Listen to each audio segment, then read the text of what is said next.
Jordan Ham here with head coach of the U of A Wildcats, Jedd Fisch, and coach, great to see you. I want to go have you ping pong between this media day versus last year. What's been the difference? The difference in the tone of not only the day but your program and everything you guys have accomplished this past year. Yeah, well, last year I had no voice, so that was the first problem. But other than that, it's a completely different year. We've actually had an off season where we could recruit, where we could bring in our players, where we could develop the team that we had. We have 53 new players going into this season. We have, 10, 12 new transfers. We have 30 or so freshmen that we signed, and then another 10 or so walk-ons. We have the ability to really understand what our schedule and what our roster looks like. And all the changes that have occurred in Tucson over the last, 6 months is completely different than where we were a year ago. And one of those transfers, Jacob Cowing, here with you today. What has he been able to do and implement himself as a leader to be one of these reps so quickly in his time in Tucson? Yeah, well, I think what Jacob brings is he's very good, and when you're a very good player, you immediately gain credibility in locker rooms. I don't think people give that enough credit sometimes. Everybody wants to talk about who's the loudest talker or the best lawyer in a locker room. Be good. And when you're really good, then people recognize it and see it and want to follow that path. If you look at it, good players hang out with good players.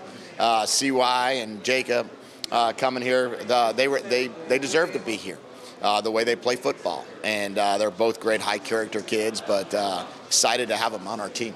How have you seen Christian, after a 2020 season where he opted out, wasn't able to play a lot, have a really good season for you guys last year? How did you see him persevere and get implemented into that new system that you were bringing in? Yeah, well, as you know, I wasn't here in 2020, so really for me, we had our own problems up in New England, trying to deal with opt-outs and new quarterbacks and building a program, with a brand new offense up there.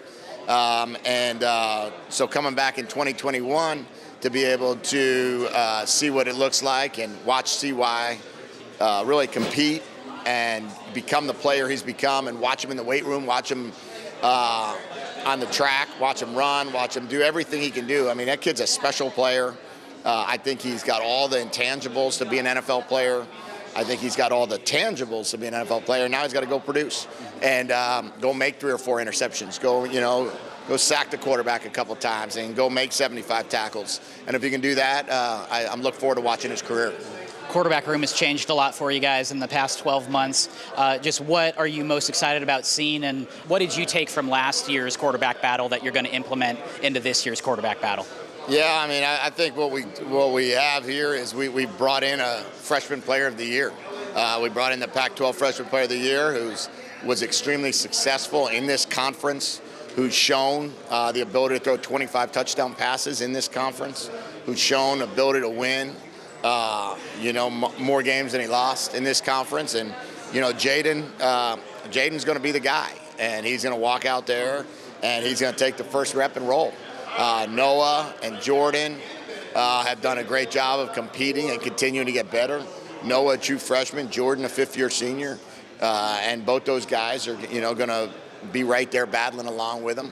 And then, we got Gunner and Will coming back from injury, but hopefully they'll do a good job with us as well, getting back healthy. So I'm excited about our quarterback room for this year.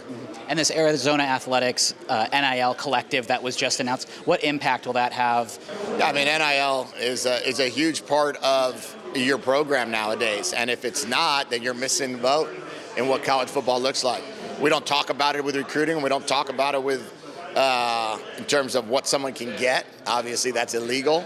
But what we do have is we have a very strong program.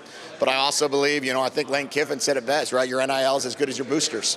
And when you have people that are involved and people that want to help your program and people that want to give to your program, it's extremely, extremely important for us that we were able to become a 501c3. And our collective now is a charitable donation and gives us a chance to be able to help our student athletes become successful. Coach, thanks for the time and looking forward to seeing you this fall. Yeah, thank you.